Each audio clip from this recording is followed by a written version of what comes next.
happened that while they were conversing and debating, Jesus himself drew near and walked with them, but their eyes were prevented from recognizing him. As they approached the village to which they were going, he gave the impression that he was going on farther, but they urged him, "Stay with us, for it is nearly evening, and the day is almost over." So he went in to stay with them.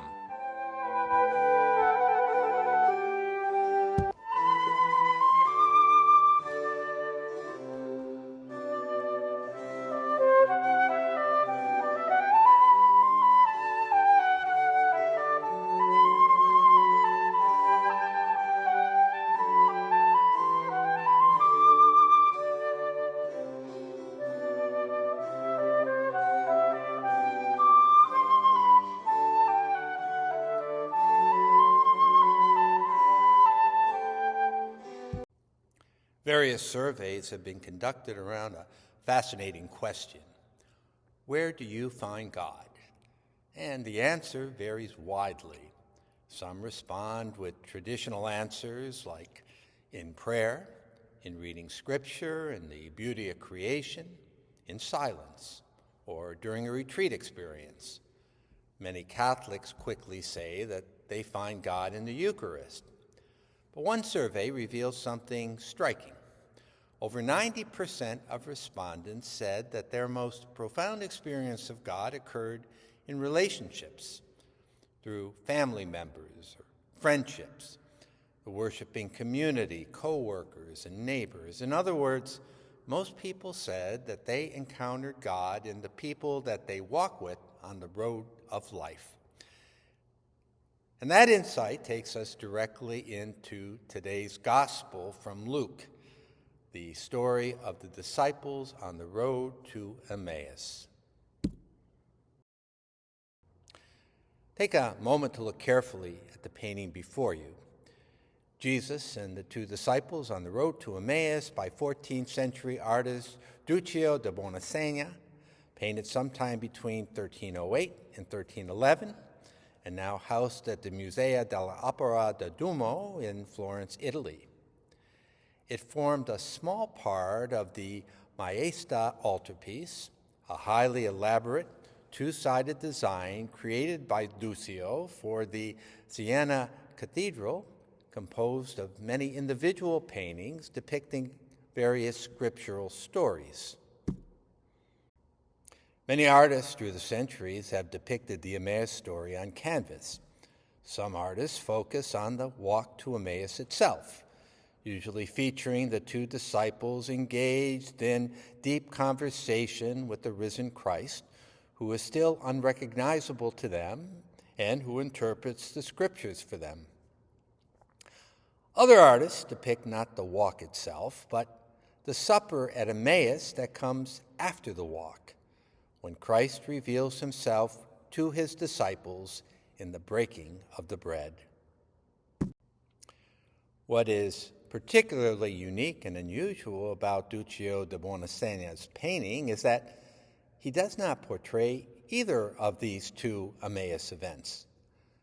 What Duccio has done is to capture the very moment that comes at the end of the walk, when the two disciples have reached their final destination and now urge their new traveling companion to stay with them, for the day is getting late and evening looms.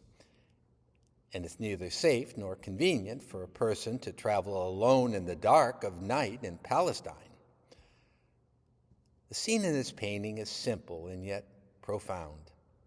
Three travelers have been walking together along a road for some time now, and now the two disciples have finally arrived at their intended destination. They have reached Emmaus. Presumably, the time has come to say goodbye to their temporary travel companion and part company with him, and go inside the building on the right side of the painting and have dinner. Christ stands between and behind the two disciples, and they appear to still be in conversation. So, I believe the artist is capturing a very particular moment from the gospel story. Listen again to the words of Scripture. As they approached the village to which they were going, he gave the impression that he was going on farther. But they urged him, "Stay with us, for it is nearly evening and the day is almost over." In this painting, Christ seems slightly poised, as if ready to continue walking, while the disciples appear engaged with him, almost as though they were persuading him to remain. But when they reach the village, he makes it seem as though he will go on his way. In other words, the invitation must come from them. Stay with us. Those three words become the turning point of the story. Had the disciples not spoken those words, had they simply said, "Goodbye, nice meeting you," the story would have ended much differently. They would have missed the moment when Jesus sits with them at table, takes bread, blesses it, breaks it, and suddenly their eyes are open to his presence. The recognition of Christ begins with a simple invitation, "Stay with us." And that moment is something every believer must eventually experience. There are times in life when Christ seems like a passing traveler, someone walking alongside us for a while, but not yet fully welcomed into our lives. Faith deepens when we move from merely walking beside Christ to saying to him, "Stay with us."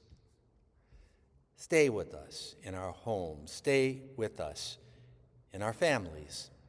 Stay with us in our struggles. Stay with us in our doubts. Stay with us as the evening of our lives approaches and the day seems nearly over. And when we invite him to remain, something remarkable happens. Our eyes begin to open, just as the eyes of the disciples were opened later at the table when Jesus broke the bread. The same pattern appears elsewhere in the Easter stories. Earlier that same morning, Mary Magdalene stood outside the tomb weeping.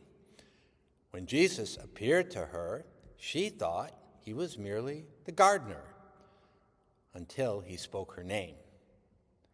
The risen Christ was already there. She simply did not recognize him at first. And I think that often happens in our lives as well. Christ walks beside us in ways we don't always notice. He comes to us through the people we encounter each day. Like the disciples on the road, we may think, well, that's just another traveler, just a parent, just a co-worker, just a neighbor, just the cashier at the store, just a stranger in need. But Easter reveals a deeper truth. Sometimes the person walking beside us on the road of life is the very place where Christ is meeting us. And the invitation remains the same as it was that first Easter evening. Stay with us. Stay with us in your word that sets our hearts on fire. Stay with us in the breaking of the bread each time we gather at the Eucharist. Stay with us in the people who walk beside us on the road of life. Because when we finally invite him to stay with us, when we invite him to remain, we discover what those disciples discovered that evening. Christ was not merely passing by. He had been walking with us all along.